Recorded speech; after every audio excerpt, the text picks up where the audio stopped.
शेतकरी मित्रांनो, तुम्ही डीएपी घ्यायचंय म्हणजे 1846 तुम्हाला घ्यायचंय, पण हे मिळत नाही, उपलब्ध होत नाही. मग ह्या डीएपीला 1846 खताला पर्यायी खत आहे तरी कोणतं? तर त्याचीच माहिती तुमच्या समोर घेऊन आलेलो आहे. जय शिवराय. नमस्कार शेतकरी मित्रांनो, मी मिलिंद भोर स्वागत करतो तुमचं मिलिंद भोर या आपल्या परिवारामध्ये शेतीविषयक युट्यूब चॅनलमध्ये.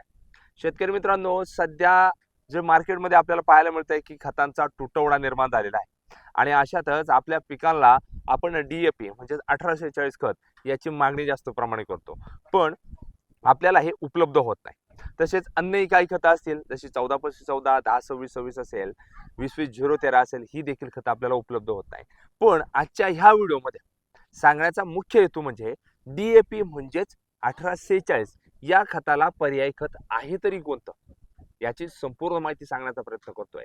त्यासाठी मिलिंद युट्यूब चॅनलवर नवीन असाल, सबस्क्राईब केलं असेल, सबस्क्राईब नक्की करून ठेवायचं. तुम्ही आपली ही व्हिडिओ कुठून, कोणत्या तालुक्यातून, जिल्ह्यातून, गावातून पाहता कमेंट्स नक्की करा.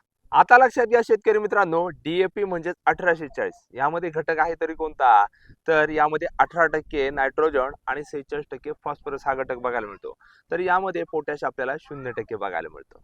मग ह्या डीएपीला पर्याय कोणतं खत निवडावं? तर मी तुमच्या समोर घेऊन आलेलो आहे टीएसपी म्हणजेच ट्रिपल सुपर फॉस्फेट. आता यामध्ये 46% फॉस्फरस हा घटक आपल्याला बघायला मिळतो. तर यामध्ये नत्र आपल्याला 0% बघायला मिळतं आणि यामध्ये पोटॅश देखील 0% बघायला मिळतं. आता आपल्याला टीएसपी हे तर घ्यायचे, यामध्ये 46% आपल्याला फॉस्फरस घटक बघायला मिळतो. पण आपल्या पिकांना देते वेळी आपल्याला डीएपी सारखंच हे खत तयार झालं, यासाठी आपल्याला 46% फॉस्फरस टीएसपी मध्ये आहे. तर यामध्ये आपल्याला ऍडिशनल काय करायचंय, एका बॅगेसाठी 20 किलो युरिया म्हणजे नायट्रोजन हा घटक घ्यायचा आहे आणि आपली डीएपी ची कमतरता यामध्ये भरवून निघणार आहे. लक्षात येते का शेतकरी मित्रांनो?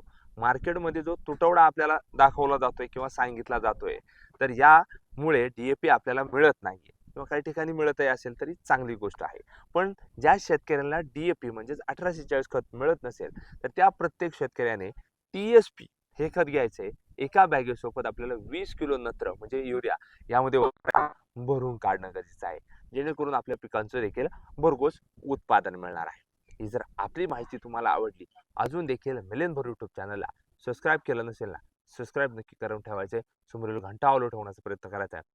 आणि तुम्ही आपली ही व्हिडिओ कुठून, कोणत्या तालुक्यातून, जिल्ह्यातून, गावातून पाहता कमेंट्स नक्की करायची. शेतीविषयक नवनवीन पिकांची, खत औषधांची माहिती पाहिजे असल्यास मिलिंद युट्यूब चॅनल एकदा व्हिजिट द्या. त्यामध्ये संपूर्ण पिकांची माहिती मी तुमच्या समोर बनवलेली आहे. धन्यवाद. जय जवान, जय किसान. आणि ही माहिती जास्तीत जास्त शेतकऱ्यांपर्यंत नक्की पोहोचवायची.